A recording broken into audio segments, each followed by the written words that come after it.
Lumberjacks mauled by Bruins in latest edition of the Battle of North Durham. Dan Cearns, The Standard. Scugog. In a game which saw a lot of goals scored, the Port Perry Lumberjacks were defeated by their rivals, the Uxbridge Bruins. The game was held at Scugog Arena on Sunday, October 23rd. The Lumberjacks got on board early in the game. A little over a minute and a half into the first period, Rudy Heason scored on just the third shot of the game, giving Port Perry a 1-0 lead. But 79 seconds later, the Bruins slid the puck through goaltender Cameron Hansen's legs, tying the game at 1-1. Then, with over 7 minutes remaining on the clock, the Bruins struck again to take their first lead of the game. The Bruins added another goal just 2.5 minutes into the second period to extend the deficit to 3-1. But 69 seconds later, the Lumberjacks responded with a goal from Jeremy Poulin, making it a 3-2 game. The game would start to get out of reach for the Lumberjacks later in the period, as the Bruins struck twine 3 straight times, putting Port Perry behind 6-2. With 3 seconds remaining in the period, Mark Stoop was able to find the back of the net, pulling Port Perry a tad closer in the game with a 6-3 score. The Lumberjacks would try to chip away at the lead in the third period. 8.5 minutes into the frame, Heason scored his second goal of the game, making it a 6-4 game, but the Bruins would add a goal later in the period and defeated Port Perry by 7-4. One-timers. After a solid start to the season, the Lumberjacks have lost their last 3 games. They have a record of 3 wins, 5 regulation time losses, and 1 overtime loss, 3-5-1. The Lumberjacks played against the Lakefield Chiefs on Tuesday, October 25th, past the Standard's press deadline. The Lumberjacks' next home game at Scugog Arena is on Sunday, October 30th, against the North Kawartha Knights. Uxbridge resident wins Healthy Land Award. Courtney McClure, The Standard. Uxbridge. Resident of Uxbridge Township, Sarah Moynes, has won the Healthy Land Award from the Lake Simcoe Region Conservation Authority, LSRCA. This award celebrates people working on improvement projects designed to protect and support natural local features like wetlands and woodlands. These projects also benefit local wildlife, ecological restoration, and so much more. Ms. Moynes planted approximately 1,500 trees along her home property in Uxbridge with the help of the LSRCA. The work was done in a single day. 3 species of trees were planted: white pine, eastern white cedar, and Norway spruce trees. According to her, she coordinated with forest technician Paul Cottenden from the LSRCA to get this project started and finished. Paul was wonderful and knowledgeable, said Sarah. She explained how Mr. Cottenden knew which trees would thrive on her property. Ms. Moynes' property is adjacent to a forest, so her family can see various local wildlife, such as foxes, squirrels, and rabbits, as well as larger species like deer and coyotes. Once the trees grow, there will be quite a habitat in there for the local wildlife animals, she explained. These trees will help create protection and give new homes to many animals living on and around Ms. Moynes' property. There are many species of birds frequenting her property as well. There are a lot of woodpeckers, cardinals, and robins. The trees will be great for the birds, she said. If you're interested in doing a tree planting project on your own property, Sarah has a few words of advice. Before starting the project, she suggests surveying your property and deciding where you want to have the trees put in.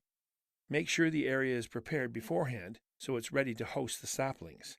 For example, Ms. Moynes said she wanted her trees placed in a field on her property. According to her, the field was relatively flat and mostly free of rocks. However, she still had to pay a local farmer to cultivate the soil and prepare it for the tree saplings because she didn't have the tools to do the work herself. Preparation work can take some time, depending on the condition of your land and the area where you would like to put the trees. I have no complaints whatsoever, she said, about the tree planting project. It was wonderful. Ms. Moynes said she and her family learned a lot about trees during the project. She learned which species grow the fastest, and, according to her, her family also learned some species of trees take nearly 10 years to grow a few inches in height. For more information about the LSRCA and their tree planting program, please visit its website at lsrca.on.ca. The mill is the key.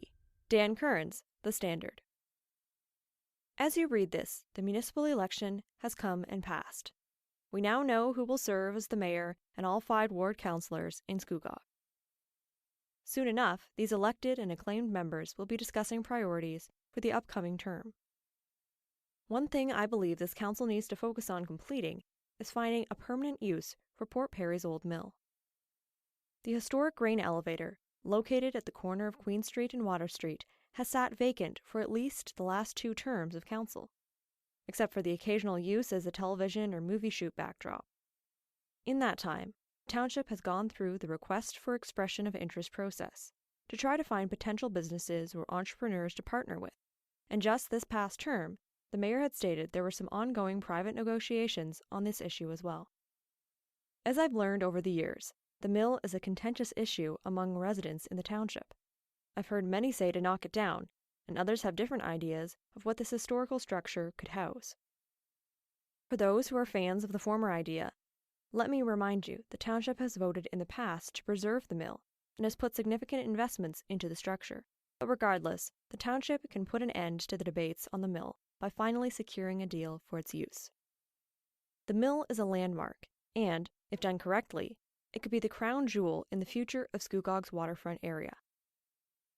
I think this is proven by the number of times I've driven past it and seen visitors and residents taking photos of themselves in front of it.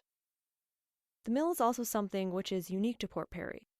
It's Canada's oldest grain elevator, something neighboring communities don't have. Port Perry proudly markets their historic downtown area, with the mill being a big draw. Also, the fact it's been used in several movie and television productions really cements the structure's popularity and appeal. Having a tenant, or leasee, in place at the mill will also help generate some more revenue for the township. As the township moves forward on their waterfront action plan priorities, I think the biggest priority should be completing the vision for the future of Canada's oldest grain elevator. Pine Ridge Garden Club, Helen Nicolau, special to the Standard. I hope everyone has taken the time to relax and take a drive or nature walk to enjoy the summer-like weather this past weekend. The cold nights and sunny days of September produce the perfect conditions for the trees to give this rare, brilliant show. Feeling re-energized, we can again focus on the task at hand to gather up our supplies for protecting our shrubs, roses, and fruit trees from winter-damaging ice and snow. Fabric burlap is a natural fabric which can be reused for several seasons, and Scoot Taste spray will deter those rodent pests, deer and skunks. Have a look at the nurseries